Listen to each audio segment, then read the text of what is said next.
My son said I didn't even need a phone. Then he tried to poison me. The words still echo in my mind, sharp as broken glass. How do you survive when your own child becomes your predator? Today, I'm going to tell you something I never thought I'd share. If you also believe that we still have value, even after 60, type 1 in the comments. And please, leave a like and subscribe. Let's show that we're strong together. The morning of my 63rd birthday arrived like any other. Gray Chicago sky bleeding through thin curtains, the radiator coughing its familiar complaint. I sat at my kitchen table, fingers wrapped around a chipped mug that had seen better decades, watching steam rise from coffee that tasted like disappointment. The silence wasn't peaceful. It was hungry, devouring every hope I'd nurtured that this year might be different.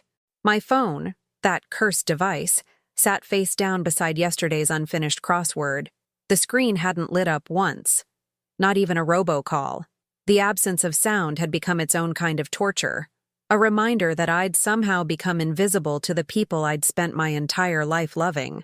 I wore the same faded blue cardigan I'd owned for 15 years, its sleeves stretched from countless nervous tugs during phone calls that never came. My hair, more silver than brown now, hung limp around shoulders that had grown smaller with each passing year of carrying burdens no one acknowledged. The mirror in my hallway had become my enemy, reflecting back a woman I barely recognized. Someone who'd somehow shrunk not just in stature but in significance. The house felt enormous around me, every room echoing with memories of birthday mornings when little feet would thunder down the stairs, when Jason would burst through my bedroom door with handmade cards and crooked smiles. Back then, my phone would ring before dawn.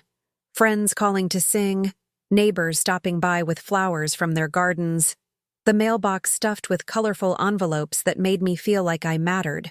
Now the mailbox held only bills and medical appointments, and my phone had become a monument to my irrelevance.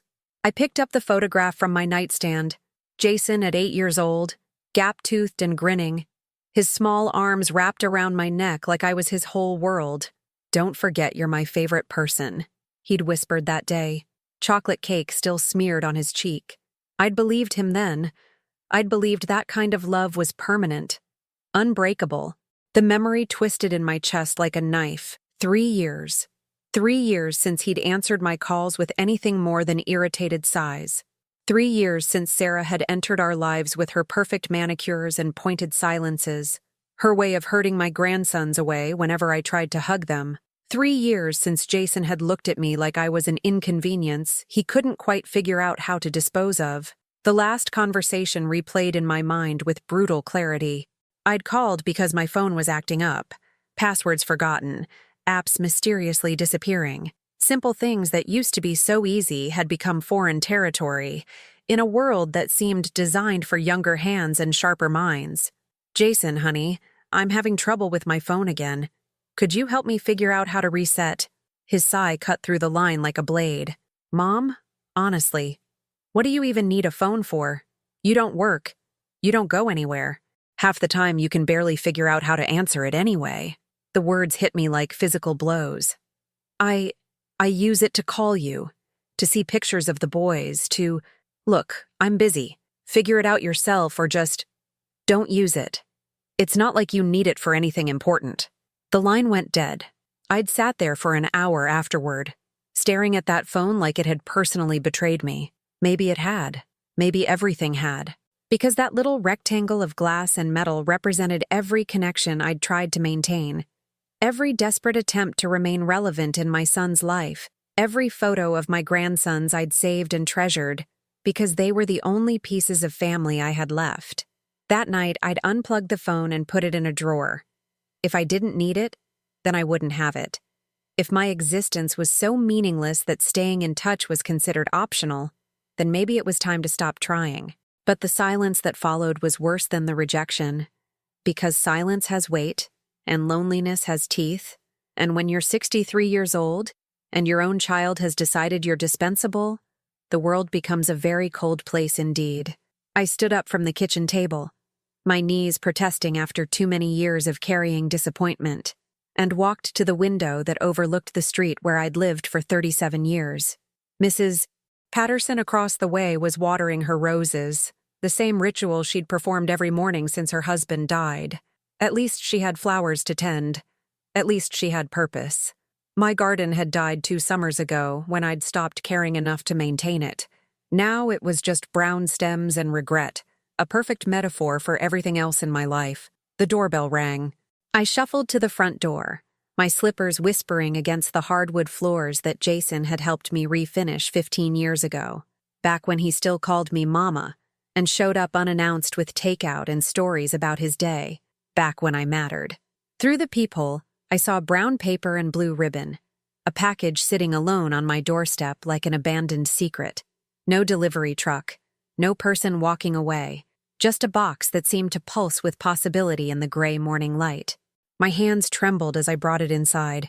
The handwriting on the label made my breath catch. Sharp, precise letters that I'd helped form when Jason was 7, sitting at this same kitchen table with homework spread between us. Take your time with each letter, sweetheart. Make them strong and clear. He'd listened then. He'd wanted my approval then. Inside, nestled in tissue paper like precious jewelry, were cookies. Dozens of them.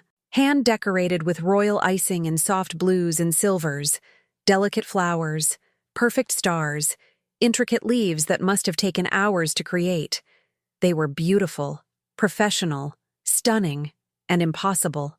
Jason had never baked a day in his life. He'd burned water trying to make instant ramen in college. He'd called me crying at 2 a.m. because he couldn't figure out how to make scrambled eggs. These cookies were the work of someone with skill, patience, artistry, everything my son had never possessed in a kitchen. The card was simple white paper, his handwriting again. Happy birthday, Mom. Let's start over. I sank into my chair, the box cradled in my lap like a sleeping child, and felt 37 years of motherhood crash over me in waves. Every sacrifice I'd made, every dream I'd deferred, every piece of myself I'd given away until there was nothing left but an empty woman in an empty house, hoping for crumbs of affection from a son who'd grown into a stranger. I remembered the night Jason was born, how I'd held his tiny fingers and promised him everything. I'll give you the world, baby boy. Everything I have is yours. And I had. God help me, I had.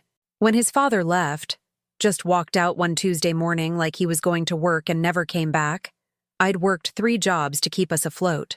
Nights at the diner, mornings cleaning offices, weekends stocking shelves at the grocery store. My hands had cracked from constant washing.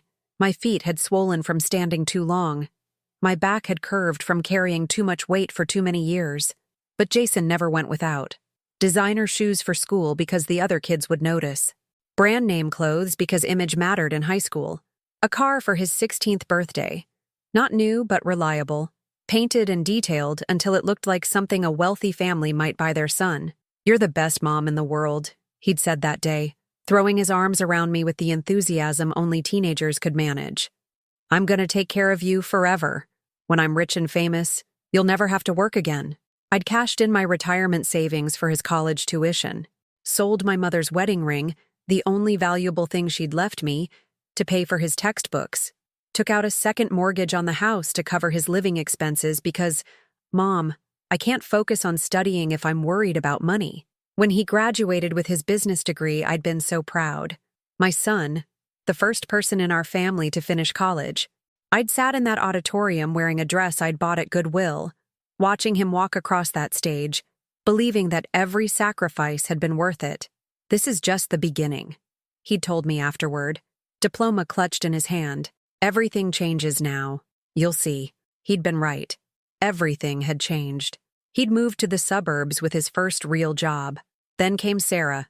Blonde, polished, from the kind of family that had never known empty refrigerators or utility shutoff notices.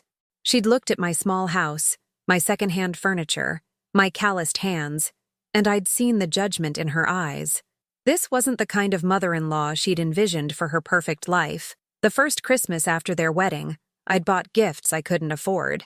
Cashmere sweaters, expensive wine, toys for the grandsons that cost more than I spent on groceries in a month. I'd wrapped everything in coordinating paper, added elaborate bows, created a presentation that screamed, I belong in your world.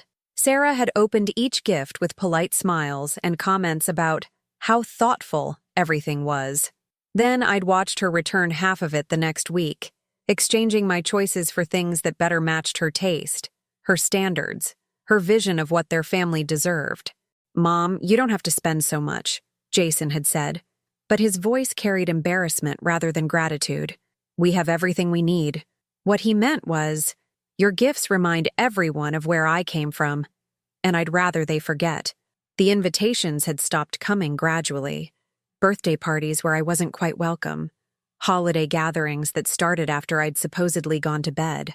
Family photos where my presence would have disrupted the aesthetic Sarah was carefully curating on social media.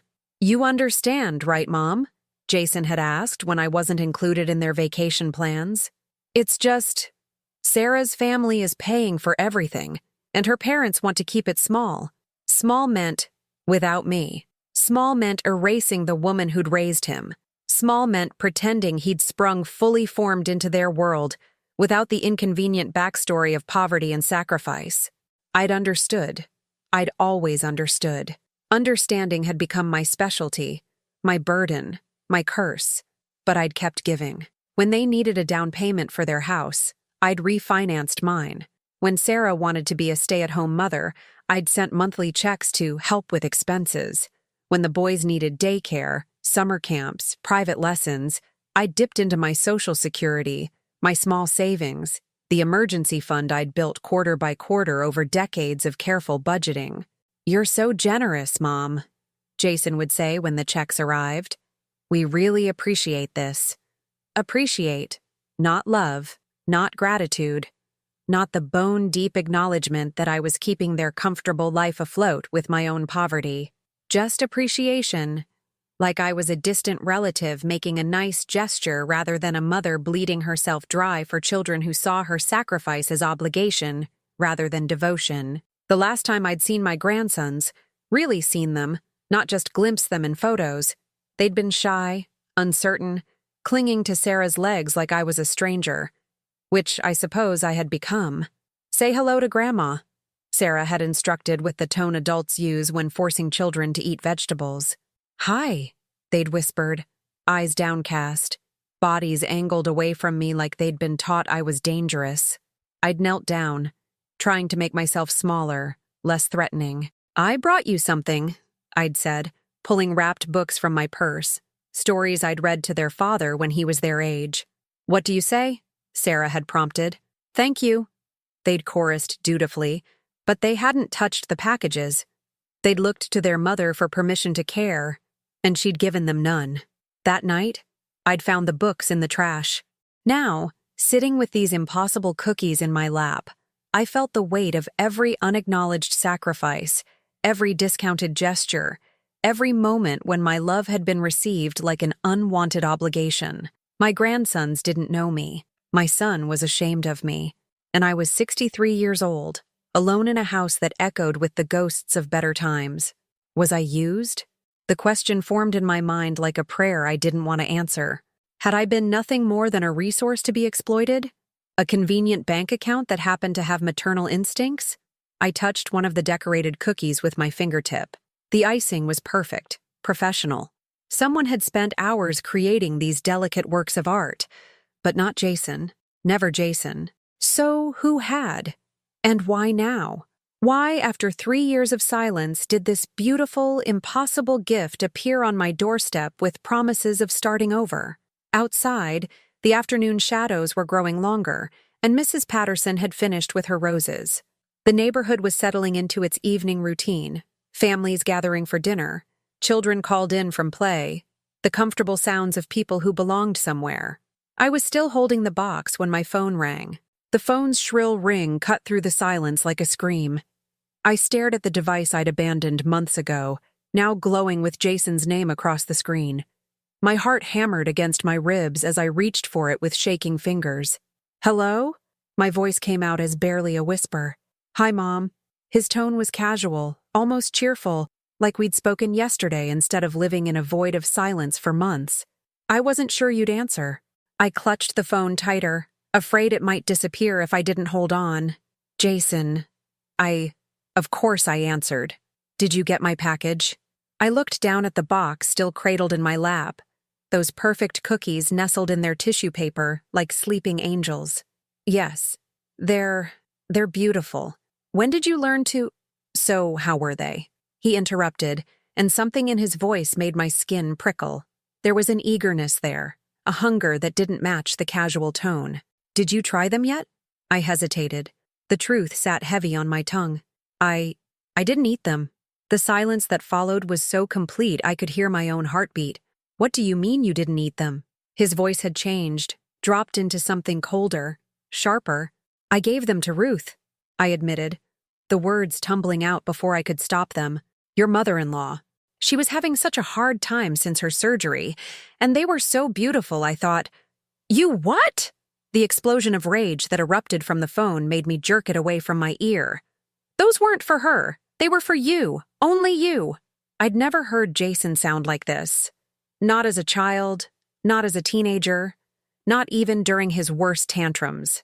This was something primal and terrifying, a fury that seemed to consume the air between us. Jason, please, I don't understand. You gave away my gift? My birthday gift to you? His voice cracked with something that sounded like genuine anguish, but underneath it was a rage so pure it made my hands shake. How could you do that? How could you just give them away? I'm sorry, sweetheart. I didn't know they meant so much to you. I can ask Ruth to— The line went dead. I sat staring at the silent phone, my mind reeling. In 36 years of being Jason's mother, I'd never heard him react to anything with such violent emotion. Not when his father left. Not when he'd been bullied at school. Not when his first girlfriend had broken his heart. Nothing had ever provoked this level of raw, consuming fury. Over cookies. Over cookies he claimed to have made, but clearly hadn't. The next morning brought news that turned my confusion into something approaching terror. Ruth called from the hospital, her voice weak and disoriented. Margaret, she whispered, using my full name the way she did when something was seriously wrong. I'm in the emergency room. I've been here all night. Ruth, what happened? Are you okay? I don't know. Yesterday evening, after dinner, I started feeling strange, nauseous. Then I couldn't stop vomiting. My vision got blurry, and I felt like my heart was going to beat right out of my chest. Her breathing was labored, each word an effort. The doctors ran tests all night. They said I was poisoned. The box of cookies seemed to pulse on my kitchen counter where I'd left them. Innocent and beautiful and suddenly sinister. Poisoned? How? What did you eat? The only thing different was those lovely cookies you brought over. I only had 2 of them with my evening tea. The doctor said if I'd eaten more. Her voice trailed off into a cough that sounded like it was tearing her throat apart. I dropped the phone. Ruth had eaten my son's cookies. The gift meant only for me. And now she was fighting for her life in a hospital room. The connection hit me like a physical blow, doubling me over as I struggled to breathe. Jason had sent me a birthday gift. A beautiful, carefully crafted birthday gift that would have killed me if I'd eaten it as intended. My own son had tried to murder me. I stumbled to the kitchen counter where the remaining cookies sat in their perfect arrangement. Up close, I could see tiny flecks of something in the blue icing, not sprinkles or decorative elements, but small granules that shouldn't have been there. I picked up one cookie and held it to the light, my hands trembling so violently I almost dropped it. There, embedded in the lovely royal icing like stars in a night sky, were crystals of something that definitely wasn't sugar. I wrapped the cookie in plastic and drove to the hospital on autopilot, my mind refusing to fully process what I was carrying. Ruth looked like a ghost in her hospital bed, pale, hollow-eyed, connected to monitors that beeped ominously in the sterile air. I brought something for the doctors to test, I told her, pulling the wrapped cookie from my purse. Just to be sure. She looked at it with the kind of recognition that comes from staring death in the face. That's it. That's what I ate. Dr. Morrison, no relation to my maiden name, just cruel coincidence, took the cookie with the clinical detachment of someone who'd seen every form of human cruelty imaginable. We'll run a full toxicology panel. Given Mrs. Chen's symptoms, we're looking for plant-based alkaloids, possibly aconitine. What's that? Monk's hood poisoning, also called wolfsbane. It's a neurotoxin that affects the heart and nervous system. In the right concentration, it's lethal. The word lethal hung in the air like a death sentence. My son had sent me a lethal birthday gift, wrapped in blue ribbon and nestled in tissue paper like a declaration of love. I drove home in a daze, my mind fracturing into pieces I couldn't fit back together. This was Jason, my baby boy who'd once cried when he accidentally stepped on an ant. Jason who'd made me Mother's Day cards out of construction paper and glue. Jason who'd sworn he'd take care of me forever. That evening, the phone rang again. His name on the screen made my stomach lurch, but I answered anyway. "Mom?" His voice was different now, softer, almost worried. I heard Ruth was in the hospital. "Is she okay?" The casual concern in his tone was worse than the rage had been. He was checking to see if his poison had worked. He was calling to confirm that the wrong person had died. "She's alive," I said, my voice surprisingly steady. "Oh." The single syllable carried disappointment, quickly covered by false sympathy. That's good. I mean, it's terrible that she's sick, but good that she'll be okay. What happened to her?" "Food poisoning," I lied, watching my reflection in the kitchen window. A 63-year-old woman who'd just discovered her son was a killer. "The doctors think it was something she ate." Well, that's scary. You should be careful too, Mom. You never know what might make you sick." The threat was barely veiled. "Eat the cookies next time, or I'll find another way." "I'll be careful," I whispered. "Good. I love you, Mom. Happy birthday." He hung up before I could respond, leaving me alone with the terrible knowledge that my son's love had curdled into something monstrous, that the child I'd sacrificed everything for had decided I was worth more dead than alive. The next morning, Dr. Morrison called with the lab results. "It's confirmed. Aconitine poisoning. There was enough in that single cookie to kill an average-sized adult. Mrs. Chen is lucky to be alive. Lucky. Ruth was lucky that her body had rejected the poison quickly enough. Lucky that she'd eaten it with food that slowed absorption. Lucky that I'd been too broken-hearted to eat my own birthday gift. I was lucky too, I realized. Lucky that my son's years of neglect had trained me to give away anything precious, rather than believe I deserved it. Lucky that my self-worth had eroded to the point where sharing felt safer than consuming. Lucky that being unloved had, in the end, saved my life. But luck wasn't enough anymore. Not when I knew Jason was out there, planning his next attempt. Not when Ruth was lying in a hospital bed because of my family's poison. Not when my grandsons were growing up in a house with a man who'd tried to murder their grandmother.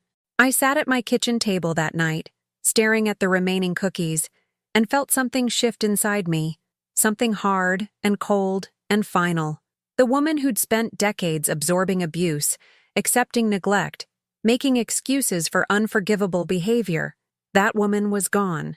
In her place sat someone who understood that survival sometimes required abandoning the fiction that blood creates obligation. Someone who knew that loving a monster doesn't make them less monstrous. Someone who was finally ready to fight back. I picked up my phone, the one I supposedly didn't need, and began making calls that would change everything. The first call I made was to my bank. My fingers dialed the number I'd memorized years ago when Jason had convinced me to add him as a joint account holder for emergencies. Back then, it had seemed like responsible planning. Now I understood it for what it was, the first step in a long con. First National Bank, this is Patricia speaking. "I need to remove someone from my accounts immediately," I said, my voice steadier than I felt. "All of them." "Of course, ma'am. Can you verify your account information?" As I rattled off numbers I'd known by heart for decades, I felt something shifting inside me.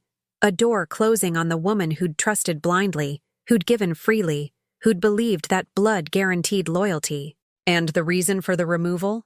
I stared at the remaining cookies on my counter, their beautiful decorations now looking like tiny tombstones. Because the person I'm removing tried to kill me. The silence on the other end stretched for what felt like hours. When Patricia spoke again, her voice had changed completely, softer, more careful, like she was talking to someone standing on a ledge. "Ma'am, I'm going to need to transfer you to our security department. Please hold." While I waited on hold, listening to instrumental versions of songs I'd once hummed while cooking dinner for a family that no longer existed, I made a mental inventory of everything Jason had access to. Not just my bank accounts, though those were terrifying enough, but my insurance policies, my medical records, my emergency contacts, everything. He could authorize medical procedures if I was unconscious. He could make financial decisions on my behalf. He could literally bury me and collect the life insurance without anyone questioning his authority to do so. The security officer, a man named David with a kind voice and careful questions, walked me through the process of changing everything: passwords, contact numbers, beneficiaries, power of attorney designations. Each change felt like cutting another thread that bound me to the life I'd thought I was living. "Mrs. Morrison," David said when we'd finished the immediate changes, "I have to ask, have you filed a police report about this incident?" "Not yet," I admitted. "Ma'am, with respect, attempted murder isn't something you handle through banking changes alone. If someone close to you has tried to harm you, they'll likely try again." Try again. The words echoed in my head long after I'd hung up the phone. Of course Jason would try again. The cookies had been Plan A, carefully crafted to look like a loving gesture. When that failed, there would be Plan B, Plan C, however many plans it took until his mother was no longer an inconvenience in his perfectly curated life. My hands were shaking as I dialed the police non-emergency line. Reporting your own son for attempted murder isn't covered in any parenting manual I'd ever read. "Chicago Police Department. How can I help you?" "I need to report an attempted poisoning." The officer who came to take my statement was younger than Jason, with tired eyes that suggested he'd seen enough human cruelty to last several lifetimes. Officer Martinez sat at my kitchen table, the same table where I'd helped Jason with homework, where we'd eaten birthday cakes and Christmas cookies, where I'd signed papers giving him access to everything I owned. "Walk me through it again," he said, pen poised over his notepad. From the beginning, I told him about the cookies, about Ruth's hospitalization, about the toxicology report that confirmed aconitine poisoning. I showed him the remaining evidence, each perfect cookie a testament to someone's patience and planning. "And you're certain your son made these?" "No," I said, finally admitting what I'd known all along. "Jason can't cook. He can barely operate a microwave. Someone else made these, but he sent them. He called to make sure I'd eaten them. When I told him I'd given them away," I trailed off, remembering the rage in his voice. Officer Martinez made notes in handwriting I couldn't read upside down. "Mrs. Morrison, I have to tell you, this is going to be a difficult case to prosecute. Without concrete evidence that your son personally prepared the cookies, we're looking at circumstantial evidence at best." "What about the phone calls? His reaction when I told him I'd given them away? Did you record those conversations?" I shook my head, feeling naive and unprepared. Of course I hadn't recorded them. What mother records conversations with her child, even when that child has become a stranger? "I understand this is hard," Officer Martinez continued. "But in cases like these, family members, no witnesses, he said, she said situations, we need more than suspicion to build a case. So he just gets away with it?" The officer's expression softened. "I didn't say that. What I'm saying is that you need to be smart about protecting yourself. Document everything from now on. Record conversations if possible. Illinois is a one-party consent state, so you don't need his permission. Keep copies of medical records, financial statements, anything that shows a pattern of behavior." After he left, I sat in my empty house and felt the weight of isolation pressing down like a physical thing. Ruth was still in the hospital. My grandsons were living with a man who'd tried to murder their grandmother, and I was alone with knowledge that felt too big and terrible to carry by myself. The phone rang at 8:47 p.m. Sarah's name on the screen made my heart stop. "Hello? Margaret?" Sarah's voice was crisp, controlled, with an edge of steel I'd heard before but never directed at me this intensely. "We need to talk." "About what?" "About the absolutely ridiculous accusations you're making against my husband." The word husband hit me like a slap. Not your son, not Jason, my husband. The line was drawn, and I was clearly on the wrong side of it. "Sarah, I haven't accused anyone of anything. I simply— You called the police, Margaret. On Jason. On the father of your grandchildren. over some paranoid delusion about birthday cookies. How did she know about the police report? Officer Martinez had assured me the investigation would be discreet. Unless Jason had been monitoring my phone calls, my bank accounts, my activities more closely than I'd realized. Ruth is in the hospital, I said quietly. She ate those cookies and nearly died. Ruth is elderly and has health problems. Correlation isn't causation, Margaret. Just because she got sick after eating something doesn't mean the food was poisoned. The clinical detachment in her voice was chilling. She was discussing Ruth's near-death experience like it was a minor inconvenience, a statistical anomaly to be explained away. The toxicology report can be misinterpreted. Medical tests aren't infallible. But false accusations against innocent people? Those have very real consequences. The threat in her voice was unmistakable. This wasn't a daughter-in-law calling to clear up a misunderstanding. This was a woman protecting her investment, her lifestyle, her carefully constructed world from the inconvenient truth of what her husband had become.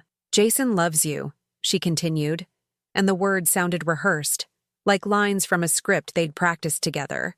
Despite everything, despite how difficult you've become as you've gotten older, despite your increasing paranoia and these hurtful accusations, he still loves you enough to want to repair your relationship. Increasing paranoia. Difficult as I've gotten older. Every phrase was calculated to make me doubt my own perceptions, to frame my survival instincts as mental decline. He wants to come see you tomorrow, Sarah said, to talk through this misunderstanding face to face, to show you how much your relationship means to him. Every alarm bell in my head was screaming. Jason coming here to my house, after I'd exposed his murder attempt, after I'd involved the police, after I'd started dismantling his access to my life? I don't think that's a good idea. Margaret. Sarah's voice dropped into something almost gentle, which somehow made it more terrifying. You're not thinking clearly. These delusions, this paranoia, it's not uncommon in women your age. The isolation, the loneliness, it can make your mind play tricks on you. Jason is worried about your mental state. We both are. Mental state. They were building a narrative, constructing a story where I was the problem, where my accusations were symptoms of senility rather than evidence of attempted murder.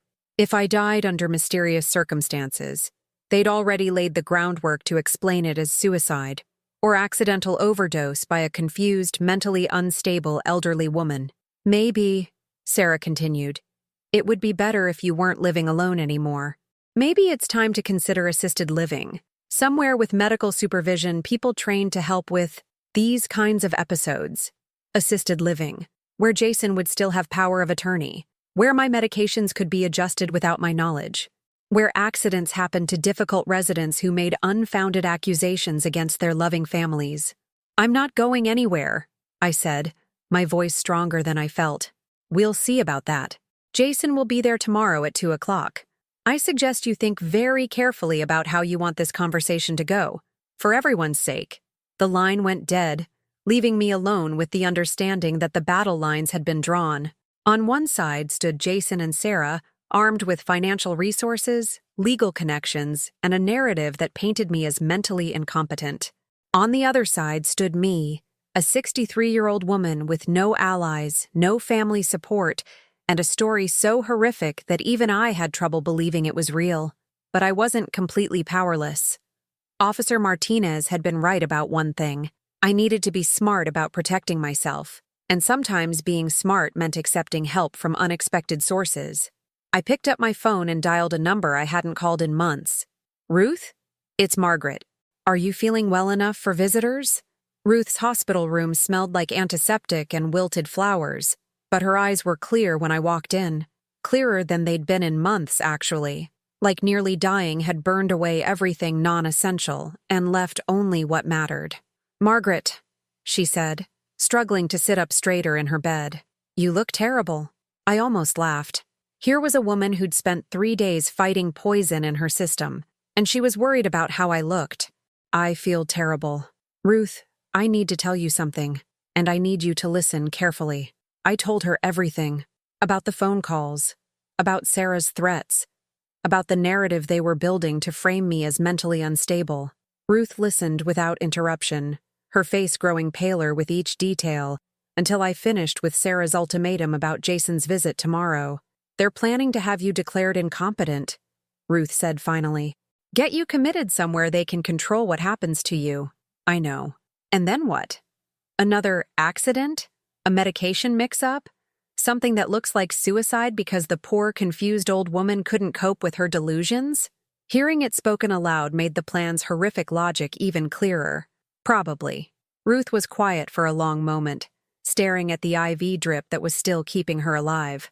When she looked back at me, her expression was fierce. "No," she said simply. "We're not letting that happen." "We?" "Margaret, that poison was meant for you. If you'd eaten those cookies like they planned, I'd be planning your funeral right now instead of sitting here plotting their downfall." She reached for my hand with fingers that were still trembling slightly. "You saved my life by accident. Let me return the favor on purpose." Ruth had resources I'd forgotten about. Her late husband had been a criminal defense attorney, and she still maintained friendships with people in the legal community. More importantly, she had something I'd lost years ago: the absolute fury of someone who'd been wronged and had nothing left to lose. "First things first," she said, reaching for her phone with the determination of someone planning a war. "We're going to make sure tomorrow's conversation is recorded. Every word, every threat, every attempt to gaslight you into submission." She called her neighbor's grandson, a tech-savvy college student who owed her countless favors for home-cooked meals and tutoring sessions. Within 2 hours, Tommy had arrived at my house with equipment that looked like something from a spy movie. "Mrs.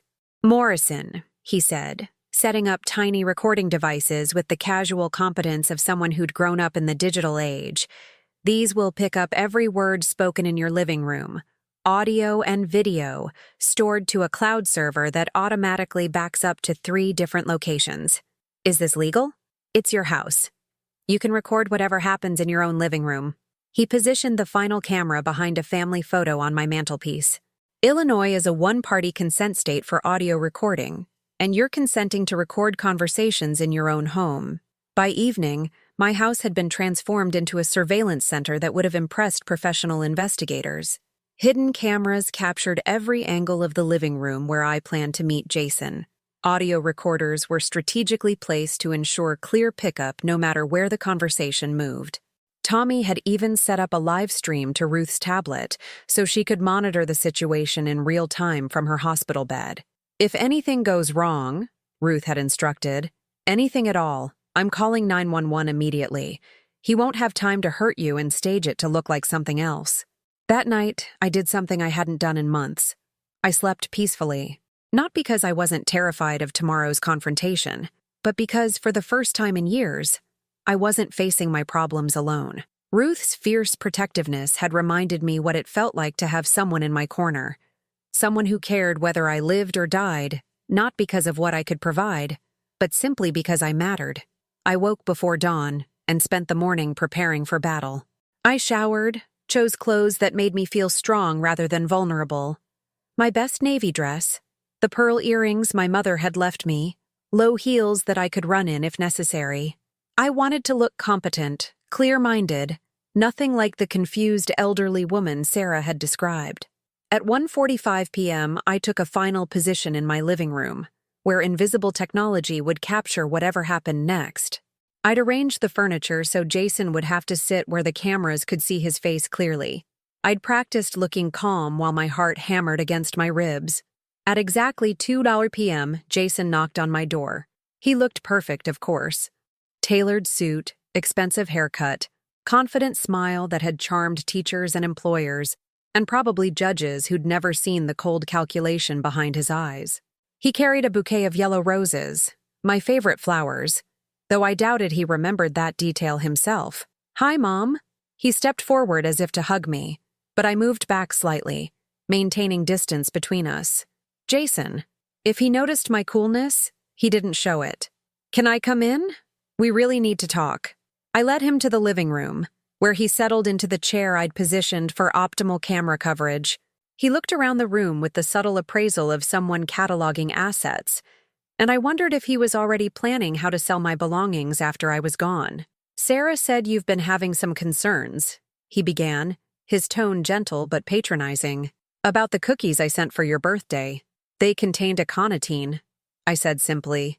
Enough to kill me. Jason's expression didn't change, which was somehow more chilling than rage would have been. Mom, that's a very serious accusation. Are you sure you're interpreting the test results correctly? Ruth nearly died eating them.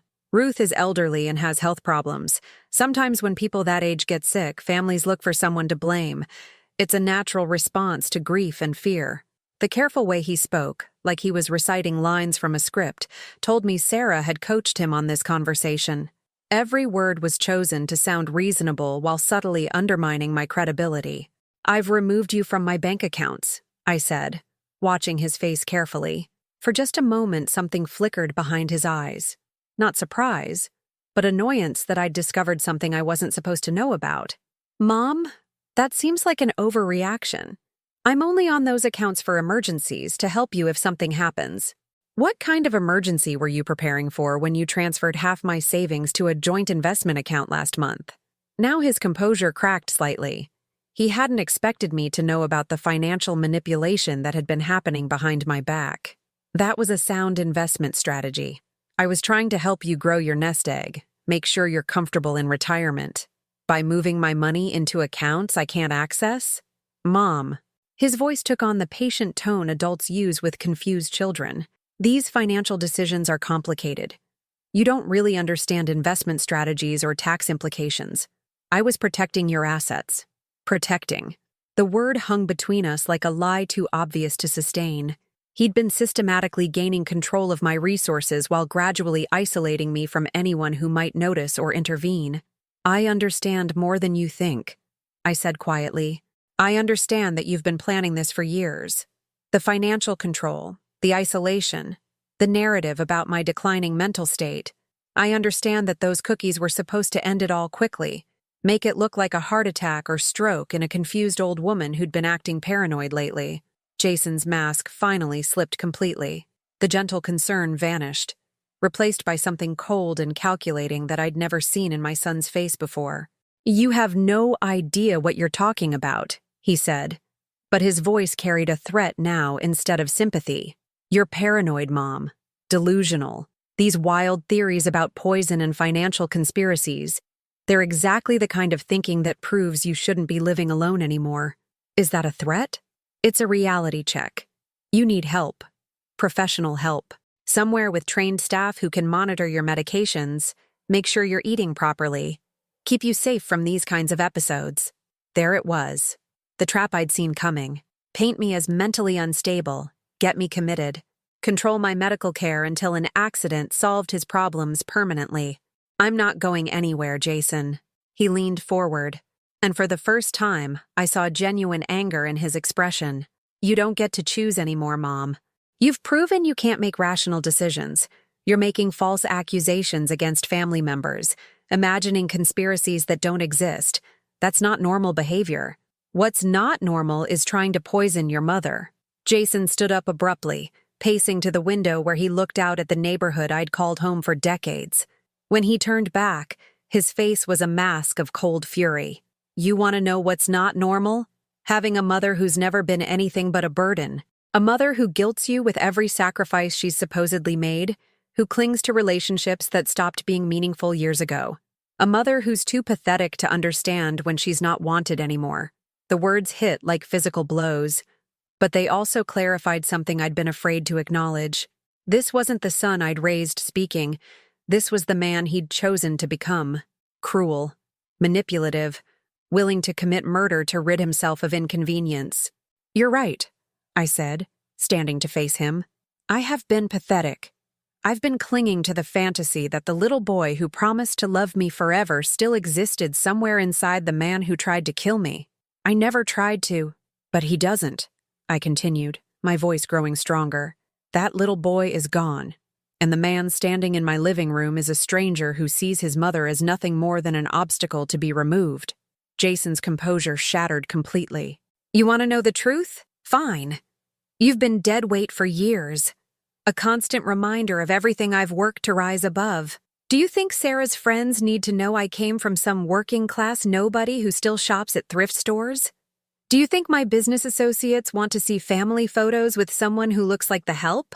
Each word was a revelation, stripping away the last pretense of love or obligation.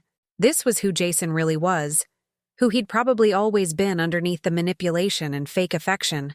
So yes, he continued, his voice rising with years of suppressed resentment, I wanted you gone, quietly, peacefully, with everyone thinking you'd just had a heart attack brought on by age and loneliness. Instead, you had to be difficult. You had to involve other people, make accusations, cause problems. He moved closer, and I saw something in his eyes that made me step backward toward the kitchen. But that's okay, Mom, because now everyone will see exactly how unstable you've become, how these paranoid delusions have made you dangerous to yourself and others. The commitment papers are already prepared. After our conversation today, Sarah and I will have all the evidence we need to have you declared mentally incompetent. Evidence that I accurately identified an attempt on my life? Evidence that you're having psychotic episodes and making false accusations against family members? He smiled, and it was the cruelest expression I'd ever seen on a human face. Who do you think people will believe? A successful businessman concerned about his aging mother's welfare? Or a confused old woman making wild claims about birthday cookies? That's when I smiled back at him, really smiled, for the first time in years. I think they'll believe the recordings, Jason. His face went completely white. What recordings? Every word you've spoken in this room, every threat, every admission, every moment of your real personality showing through the mask you usually wear. I gestured around the room where invisible cameras had captured everything. It's all been recorded and automatically uploaded to secure servers. Even if something happens to me now, the evidence will speak for itself. Jason lunged toward me, but I was already moving toward the kitchen where my phone lay within reach. Ruth, I called out, knowing she was monitoring the live feed. Call 911 now. The sound of sirens in the distance made Jason freeze. He looked around my living room with the desperate calculation of someone whose perfect plan had just collapsed into rubble. This isn't over, he said, but his voice carried more fear than threat now. Yes, I said quietly, it is. The police arrived with the efficiency of people who'd received a priority call about a domestic violence situation in progress. Officer Martinez was among them, his face grim as he took in the scene. Jason standing frozen in my living room, me pressed against the kitchen doorway with my phone clutched like a lifeline. Mrs. Morrison, are you injured? Martinez asked, his eyes never leaving Jason. No, but I have evidence. Everything's been recorded. Jason's attorney arrived within the hour, a sharp-suited woman who looked like she'd stepped out of a corporate boardroom. She spent 20 minutes reviewing the recordings with Detective Sarah Chen. No relation to Ruth, just another cruel coincidence. While Jason sat in my living room under police supervision, his perfect composure finally shattered beyond repair. I watched from my kitchen as his lawyer's expression grew increasingly grave. The audio was crystal clear. Jason's admissions were unambiguous. His threats were explicit and recorded in his own voice, with video showing his face as he spoke each damning word. My client will not be making any statements at this time, the lawyer announced when she finished reviewing the evidence. He already made plenty of statements, Detective Chen replied dryly, all captured on multiple devices with excellent audio quality. The arrest was almost anticlimactic after everything that had led to this moment. Jason didn't resist as they read him his rights, didn't protest his innocence, didn't even look at me as they led him away in handcuffs. He'd finally run out of words, out of manipulations, out of ways to twist reality to serve his purposes. Sarah appeared as they were loading Jason into the police car, her face a mask of fury barely contained behind designer sunglasses. She stalked up my front walkway like a woman preparing for war. "This is insane," she announced to anyone within hearing distance. "You're destroying a family over some delusional episode. Jason is a respected businessman, a father, a pillar of the community." Detective Chen turned to face her with the weary patience of someone who'd heard every variation of this speech. "Ma'am, your husband just confessed to attempted murder on video, multiple times. We also have toxicology reports confirming that the cookies he sent contained enough aconitine to kill an adult. That's circumstantial evidence at best. You can't prove Jason personally prepared those cookies. Actually, we can. Detective Chen consulted her notes. We executed a search warrant on your home 3 hours ago. We found aconitine residue in your kitchen, along with cookie-making supplies and royal icing that matches the decorations on the poisoned cookies. We also found detailed notes about dosages and delivery methods in your husband's handwriting. Sarah's composure cracked visibly. That's not what it looks like. Jason was researching natural remedies for his mother's arthritis. The notes were about herbal supplements that happened to be deadly neurotoxins. Ma'am, your husband kept detailed records of his murder plot, including timeline charts and backup plans for if the cookies didn't work. The blood drained from Sarah's face as the full scope of Jason's planning became clear. This hadn't been a moment of rage or desperation. It had been a carefully orchestrated campaign to murder his mother and inherit her assets. The financial records paint a pretty clear picture too, Detective Chen continued. Unauthorized transfers from his mother's accounts, forged power of attorney documents, attempts to change beneficiaries on life insurance policies. Your husband was systematically stealing from an elderly woman while planning to kill her. Sarah turned to me with an expression of pure hatred. You've destroyed everything. Our children's future, our family's reputation, everything we built together. I didn't destroy anything, I said quietly. I just refused to die quietly. The media attention started the next day. Local businessman arrested for attempted murder of mother made the front page of the Chicago Tribune. The story had everything newspapers loved: family betrayal, poison, financial fraud, and the sympathetic figure of an elderly woman who'd nearly been murdered by her own son. Ruth, newly discharged from the hospital but still weak, became my unlikely bodyguard and media handler. She screened phone calls from reporters, organized my legal representation, and made sure I ate regular meals during the chaos that followed Jason's arrest. You need to understand, she told me over soup she'd insisted on making despite her doctor's orders to rest. This is going to get worse before it gets better. Sarah's family has money and connections. They're going to try to discredit you, paint Jason as the victim of a vindictive mother having a mental breakdown. She was right. Within a week, stories began appearing on social media and in smaller publications suggesting that I was a bitter, neglected mother who'd fabricated evidence against a successful son, who'd simply outgrown his humble beginnings. Anonymous sources described me as increasingly unstable and resentful of her son's success. But the physical evidence was overwhelming. The toxicology reports, the kitchen residue, Jason's handwritten notes, none of that could be explained away by theories about vindictive mothers or family disputes. The financial records showed a clear pattern of theft and manipulation that had been building for years. The preliminary hearing was held 3 weeks after Jason's arrest. I sat in the front row of the courtroom, wearing the same navy dress I'd worn during our recorded confrontation, watching my son in an orange jumpsuit as prosecutors laid out the case against him. The assistant district attorney, a serious young man named David Park, walked the judge through the evidence methodically. The poison found in Ruth's system and the remaining cookies, the aconitine residue in Jason and Sarah's kitchen, the detailed notes describing dosages and delivery methods, the financial fraud that provided motive. But the recording was the centerpiece of the prosecution's case. In Jason's own voice, the courtroom heard him confess to wanting me dead, describe his plan to have me declared incompetent, and threaten to complete what the cookies had started. Jason's defense attorney tried to argue that the recording was taken without proper consent, but Illinois law was clear.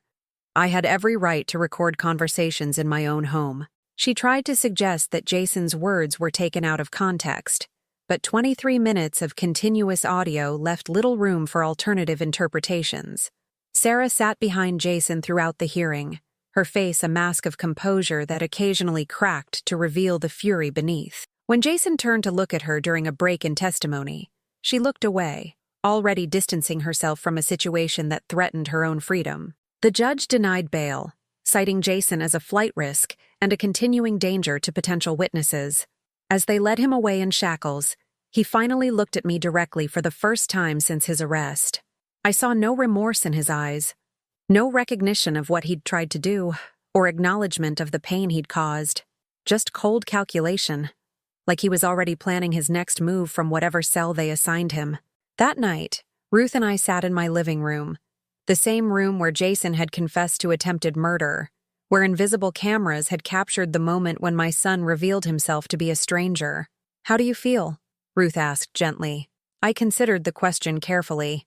How did I feel about watching my son arrested for trying to kill me? How did I feel about discovering that the child I'd sacrificed everything for saw me as nothing more than an obstacle to be eliminated? "Free," I said finally. "For the first time in years, I feel free." Ruth nodded like she understood exactly what I meant. Free from what? Free from pretending that love is supposed to hurt. Free from believing that family means accepting abuse. Free from thinking that my worth depends on how much I'm willing to sacrifice for people who don't value me. The next morning brought news that changed everything again. Sarah had been arrested at Chicago O'Hare Airport, attempting to board a flight to Switzerland with her children and 2 suitcases full of cash and jewelry. She'd apparently decided that loyalty to Jason was less important than avoiding prosecution for her role in the conspiracy. Detective Chen called to inform me that Sarah was cooperating with prosecutors, providing detailed information about Jason's plans in exchange for reduced charges. The full scope of the plot was even more elaborate than anyone had realized. He'd been planning this for over 2 years, Detective Chen explained. Started with small financial manipulations to test whether you'd notice. When you didn't catch the unauthorized account changes, he got bolder. The ultimate plan was to have you declared incompetent, move you to a facility he controlled, then gradually increase medications until you died of what would look like natural causes. And if the cookies had worked, heart attack brought on by the stress of aging and loneliness. He already had a story prepared about how worried he'd been about your mental state, how he'd tried to get you help but you'd refused. Perfect grieving son, inheriting everything with no questions asked. But the cookies hadn't worked because I'd learned, through years of being unvalued and unloved, to give away anything precious rather than believe I deserved it. My broken heart had saved my life. 3 months later, Jason pled guilty to attempted murder, elder abuse, and multiple counts of financial fraud. The plea deal Sarah had negotiated meant she would serve 2 years for conspiracy and financial crimes, then face deportation to her home country. She'd lost her children, who were now living with her sister in California, her home, her status, and her future. Jason was sentenced to 25 years in prison. He would be nearly 60 when he was released, assuming he served his full sentence. I would be in my 80s, if I was still alive at all. As they led him away after sentencing, he stopped and looked at me one final time. "I could have made your life comfortable," he said, his voice carrying more irritation than remorse. "If you'd just died quietly, everyone would have remembered you fondly. But I wouldn't have been alive to care," I replied. For the first time in our entire relationship, I got the last word. That evening, I sat in my garden, the same garden I'd let die when depression and isolation had convinced me that nothing I nurtured could survive. Ruth had helped me plant new flowers, vegetables that would feed us through the summer, herbs that would season meals I was finally learning to enjoy again. My grandsons were safe with Sarah's sister, who sent regular photos and updates. They were too young to understand why Daddy was gone, but old enough to smile in pictures and draw crayon artwork that their aunt mailed to me weekly. Maybe someday, when they were older, I would tell them about their grandmother who'd learned to value herself enough to survive. For now, it was enough to know they were loved and protected from the poison that had infected their father.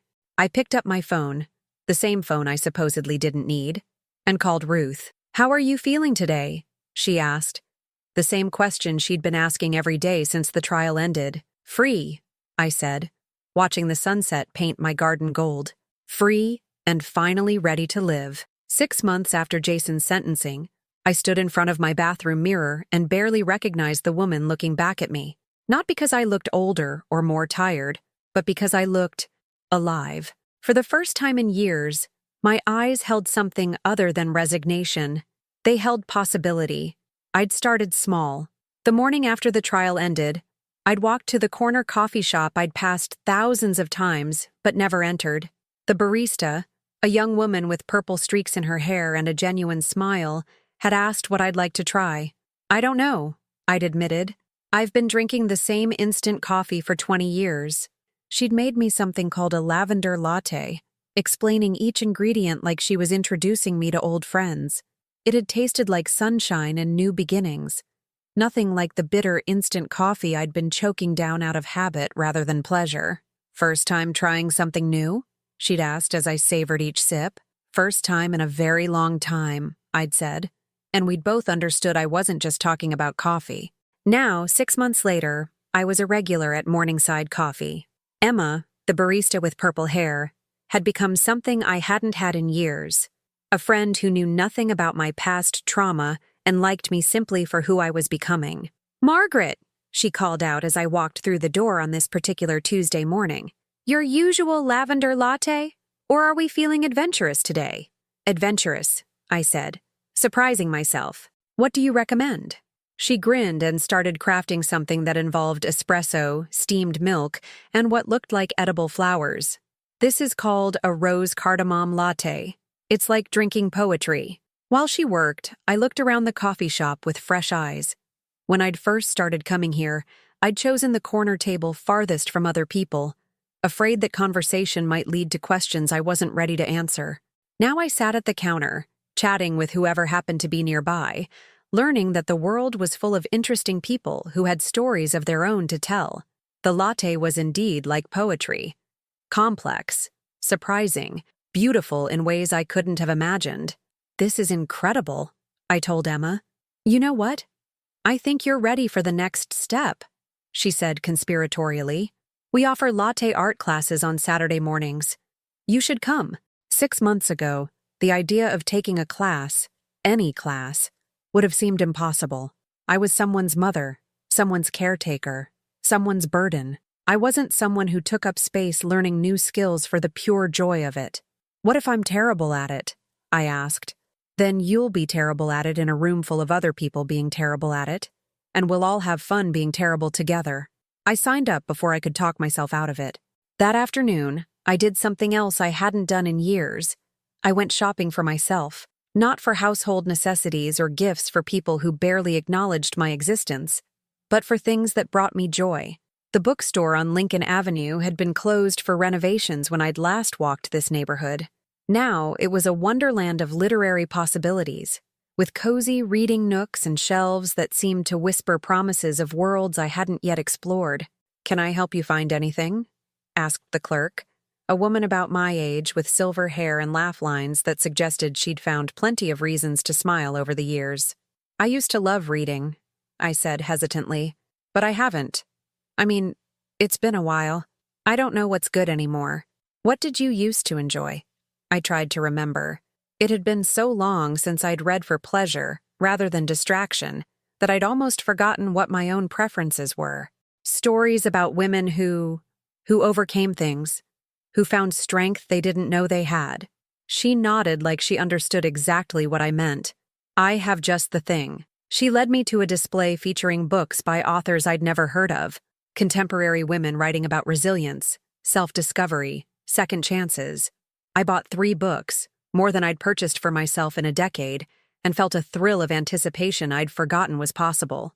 That evening, I called Ruth to tell her about my day. She'd been encouraging me to explore new activities since the trial ended, gently pushing me to remember that I was more than just a victim of someone else's cruelty. "Latte art classes?" she laughed. "Margaret, 6 months ago you were afraid to leave your house. Now you're becoming a coffee artist." "I haven't taken the class yet. I might change my mind." "No, you won't. You know how I know? Because you called it latte art instead of some silly coffee thing. You're already committed whether you admit it or not." She was right. Something fundamental had shifted in me, some internal permission to want things, to try things, to fail at things without it being a reflection of my worth as a human being. The latte art class was held in Morningside Coffee's back room, which Emma had transformed into a cozy classroom with small tables, professional espresso machines, and walls covered with photographs of intricate foam designs that looked like they belonged in art galleries. I was the oldest person in the class by at least a decade, surrounded by young professionals and college students who handled technology and new experiences with the casual confidence of people who'd never been told they were too old, too set in their ways, too worthless to learn new things. Don't worry about making it perfect, Emma announced to the group. The goal is to have fun, and maybe create something beautiful in the process. But mostly to have fun. My first attempt looked like a blob. My second looked like a different kind of blob. By the third try, I'd managed something that might charitably be called a heart if you squinted and used your imagination. That's lovely, said the young man working at the station next to mine. He was maybe 25, with kind eyes and the patient demeanor of someone who worked with children. My first heart looked like a kidney stone. We laughed together, and I realized I couldn't remember the last time I'd laughed with a stranger about something silly and inconsequential. For so many years, every conversation had carried the weight of judgment, disappointment, or manipulation. This was just light. What do you do when you're not making coffee art? I asked. I teach second grade. What about you? The question I'd been dreading. What did I do? For 36 years, my identity had been wrapped up in being Jason's mother. Before that, I'd worked various jobs, but they'd felt like temporary stops on the way to my real purpose of raising a child who'd grown up to try to murder me. I'm figuring that out, I said honestly. I'm recently free to discover what I want to do. He nodded like this was a perfectly reasonable answer. That sounds exciting and terrifying. It really is. Over the following weeks, I threw myself into the process of rediscovering who Margaret Morrison was when she wasn't defined by other people's needs and expectations. I took a pottery class at the community center, where my bowls were lopsided but somehow charming. I joined a book club at the library, where passionate discussions about fictional characters reminded me that I had opinions about things beyond survival and self-preservation. I even bought new clothes, not the practical, invisible garments I'd worn for years, but colors and styles that made me feel attractive and confident. The saleswoman at Nordstrom had been patient and encouraging, helping me find pieces that fit my body and my emerging sense of self. You have beautiful eyes, she'd said as I tried on an emerald green sweater that brought out colors I'd forgotten I possessed. This shade makes them absolutely sparkle. When had someone last told me I was beautiful? When had I last felt beautiful? I couldn't remember, but standing in that dressing room, I saw glimmers of the woman I might have been if I'd never learned to make myself smaller, quieter, less demanding of the space I occupied in the world. The most transformative change came when Ruth suggested I consider volunteer work. You spent 36 years taking care of someone who didn't appreciate you, she said over dinner at a restaurant I'd chosen, another small act of self-assertion. Maybe it's time to take care of people who will. I started volunteering at the women's shelter downtown, helping with intake interviews for women fleeing domestic violence. My own experience with manipulation and emotional abuse gave me insights that formal training couldn't provide. I could recognize the signs of gaslighting, the self-doubt that victims carry, the way abusers systematically erode their targets' confidence and support systems. You have a gift for this, said Maria Santos, the shelter's director, after I'd been volunteering for 2 months. The women trust you in a way that's rare. You understand something about their experience that most people thankfully never have to learn. Working at the shelter gave me purpose beyond my own healing. These women, some barely out of their teens, others my age or older, reminded me daily that survival was only the first step. The real victory was in rebuilding, in discovering that you could be more than just someone who'd endured trauma. One evening, as I was leaving the shelter after a particularly difficult intake interview, a young woman named Jessica stopped me in the parking lot. Mrs. Morrison? She was maybe 25, with a black eye that was healing and a toddler on her hip. I wanted to thank you for today, for believing me when I told you about what he did. Of course I believed you. My own mother didn't. She said I must have done something to provoke him, that marriage requires compromise, that I should try harder to make it work. Tears ran down her cheeks. You're the first person who told me that what he did wasn't my fault. I looked at this young woman, barely older than my grandsons would be someday, and saw myself at 63, finally learning that love wasn't supposed to hurt, that family wasn't supposed to be a prison, that survival was a victory worth celebrating. It's not your fault, I repeated. And you're going to be okay. More than okay. You're going to discover who you really are when you're free to be yourself. Driving home that night, I realized that helping Jessica and the other women at the shelter had completed something in my own healing process. I wasn't just surviving anymore. I was thriving. I was contributing. I was making a difference in the world beyond my own recovery.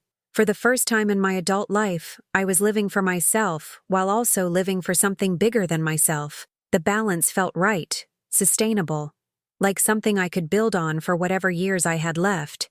At home, I made myself a cup of tea. Not the generic brand I'd bought for years, but loose-leaf jasmine tea that filled my kitchen with the scent of flowers. I sat in my garden, surrounded by the plants Ruth and I had chosen together, watching the sunset paint the sky in shades of pink and gold. My phone buzzed with a text from Emma. "Can't wait to see your latte art progress tomorrow." Another message from the book club. "Don't forget we're discussing Chapter 12 next week." A third from Maria at the shelter. "Thanks for staying late today. Jessica asked specifically to work with you again." I scrolled through these messages, evidence of the life I was building, the connections I was forming, the person I was becoming, and felt something I hadn't experienced in decades. Excitement about the future, not because I knew what would happen, but because I finally trusted that whatever came next, I would be strong enough to handle it, smart enough to protect myself, valuable enough to deserve good things. I was 63 years old, and I was finally learning how to live. 1 year later, I stood in the departure lounge at O'Hare Airport, holding a boarding pass to Italy. Italy, a place I'd dreamed of visiting since I was 25, but had never allowed myself to consider possible. The ticket represented more than just a vacation. It was proof that I had finally learned to believe I deserved beautiful things. Ruth sat beside me in the uncomfortable airport chair, her own carry-on bag at her feet. At 71, she'd decided that surviving poisoning had earned her the right to be reckless with whatever years she had left. "I still can't believe we're doing this," I said, fingering the passport that had arrived just 2 weeks earlier. My first passport, at age 64. "I can't believe it took us this long," Ruth replied, checking her watch. "Margaret, do you realize that 6 months ago, you were afraid to take a latte art class? Now you're about to spend 3 weeks exploring Tuscany with a woman you barely knew a year ago." She was right. The changes in my life had accumulated so gradually that I sometimes forgot how far I'd traveled from the woman who'd sat alone in her kitchen, convinced she was worthless, because her son had said she didn't even need a phone. The past year had been a series of small revelations, each one building on the last until they'd created something I was still learning to call happiness. Not the desperate, clinging happiness that depended on other people's approval, but the quiet, sustainable contentment that came from knowing who you were and liking that person. The women's shelter had offered me a part-time paid position, coordinating their volunteer program. For the first time in my adult life, I was earning money for work that felt meaningful rather than just necessary. My supervisor, Maria, had become not just a colleague, but a friend, who reminded me daily that my insights and experience had value. "You have a calling for this work," she'd told me just last week as we'd reviewed applications from new volunteers. "The women who come through our doors need to see someone who's been where they are and made it out the other side."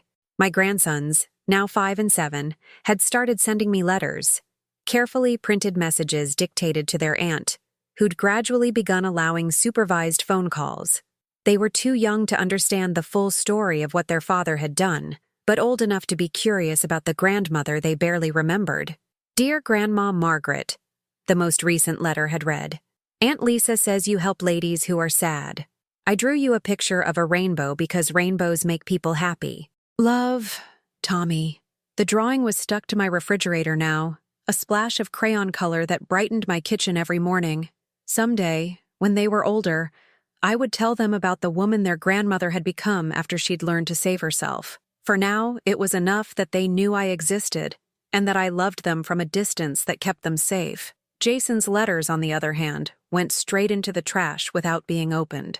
They arrived monthly, his name and prisoner number in the return address corner, like a reminder of consequences that had finally caught up with someone who'd thought himself untouchable.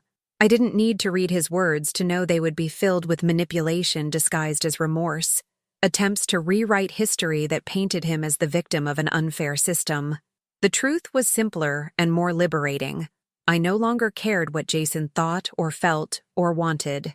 He'd forfeited the right to occupy space in my mind when he'd chosen poison over love.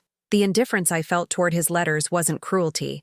It was the healthy boundary I'd never learned to maintain when loving him had nearly cost me my life. "Now boarding Group A for Flight 447 to Rome," announced the gate agent, and my stomach fluttered with excitement rather than anxiety. Ruth and I gathered our belongings, joining the line of travelers who looked like they knew how to navigate international airports with casual competence. A year ago, I would have felt intimidated by their experience, convinced that travel was for people with different backgrounds, different confidence levels, different worthiness than mine. Now I understood that worthiness wasn't something you earned through suffering or proved through sacrifice.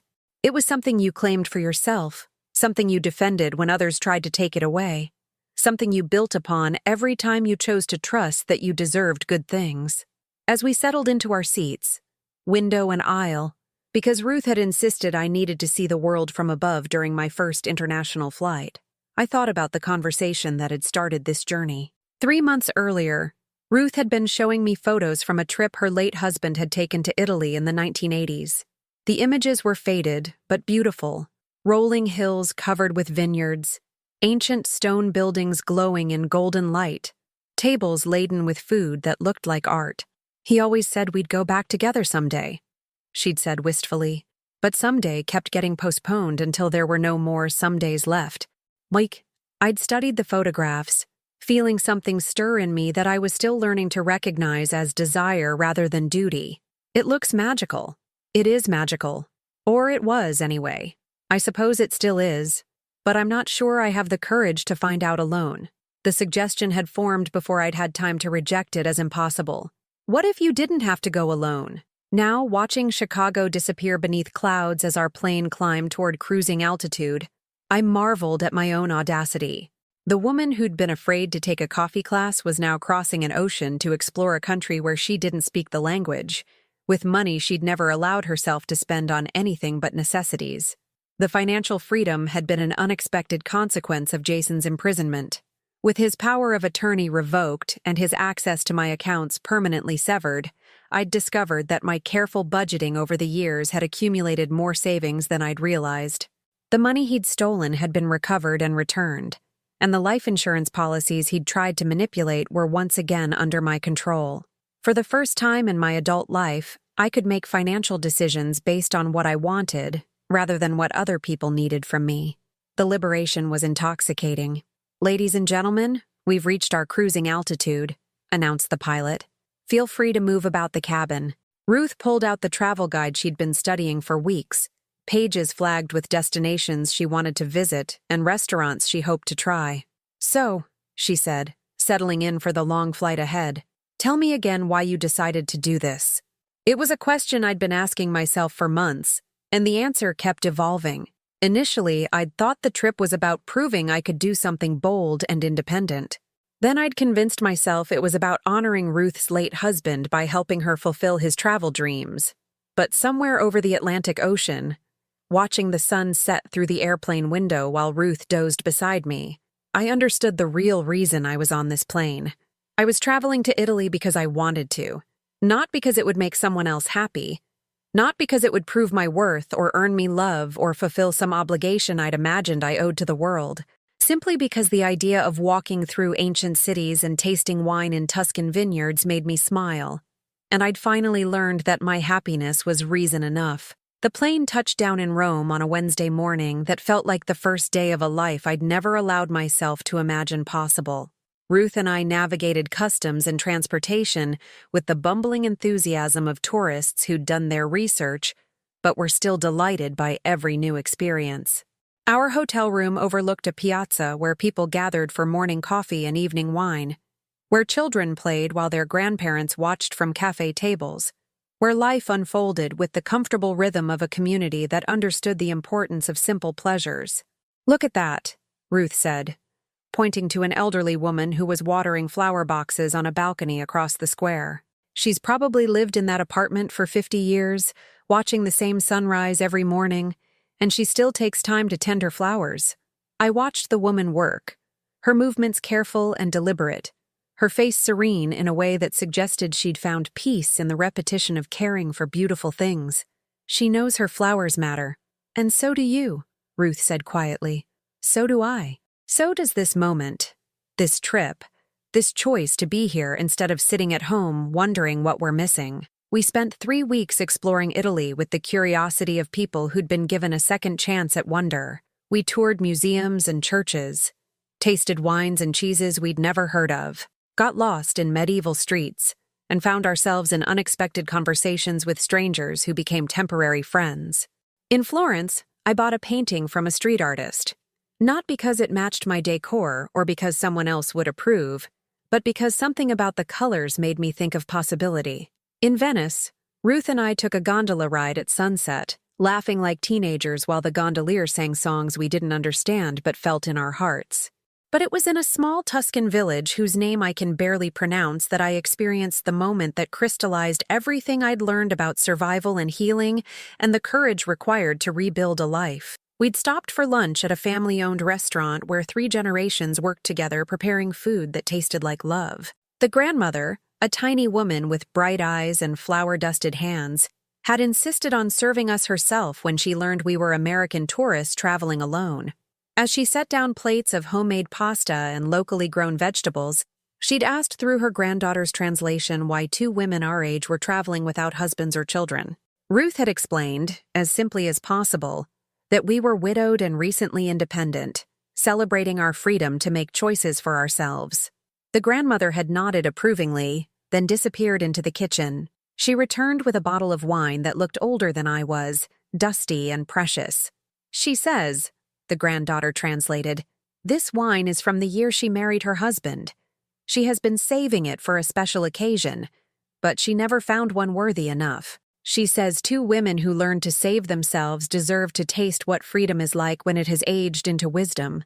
We drank that wine slowly, savoring every sip while the Italian grandmother told us stories about her own life, how she'd raised 6 children while working in the family restaurant, how she'd buried her husband 5 years earlier and learned to run the business alone, how she'd discovered that being needed was different from being valued. "She says," the granddaughter continued, "that women our age are like this wine. We become more complex and valuable with time, but only if we're allowed to age in peace instead of being consumed before we're ready." Flying home to Chicago 2 days later, I felt like I was carrying more than just souvenirs and memories. I was bringing back proof that life after 60 could be an adventure rather than a surrender, that starting over wasn't a failure, but a choice, that the woman I'd become was worth every difficult step of the journey that had led me here. Ruth and I parted ways at the airport with promises to plan our next adventure. But first I had something I needed to do alone. I drove to the cemetery where my parents were buried, carrying flowers I'd brought back from Italy. Standing beside their graves for the first time since Jason's trial, I told them about the woman their daughter had become. Someone who'd learned to fight for herself, to value herself, to trust that she deserved good things. "I'm okay, Mama," I said aloud, arranging the flowers on their shared headstone. "I'm more than okay. I'm finally living the life you wanted for me, one where I know my own worth." That evening, I sat in my garden with a cup of jasmine tea and my journal, watching the sunset paint my neighborhood in shades of gold. The pages were filled with thoughts and dreams and plans for a future that belonged entirely to me. Tomorrow, I would return to work at the women's shelter, helping other women discover their own strength. Next month, Emma and I were planning to visit art galleries in New York. Next year, Ruth and I were thinking about Japan. But tonight, I was simply grateful to be alive, to be free, to be a woman who'd learned that survival was just the beginning of the story. My phone buzzed with a text message from one of my book club friends. "How was Italy? Can't wait to hear everything." I smiled and typed back, "It was perfect. I can't wait to tell you about the woman I met there." The woman I'd met was myself, finally, completely, unapologetically myself, and she was beautiful. Sometimes the greatest gift isn't what we receive, but what we finally stop giving to people who never deserved it. Sometimes freedom begins the moment we stop asking for permission to live our own lives. Have you ever had to choose between keeping the peace and saving yourself? Comment below and let me know. Your story might be exactly what someone else needs to hear. If this story touched your heart, please give it a like and subscribe to this channel. Let's make sure this message reaches every person who needs to know that it's never too late to start living for yourself.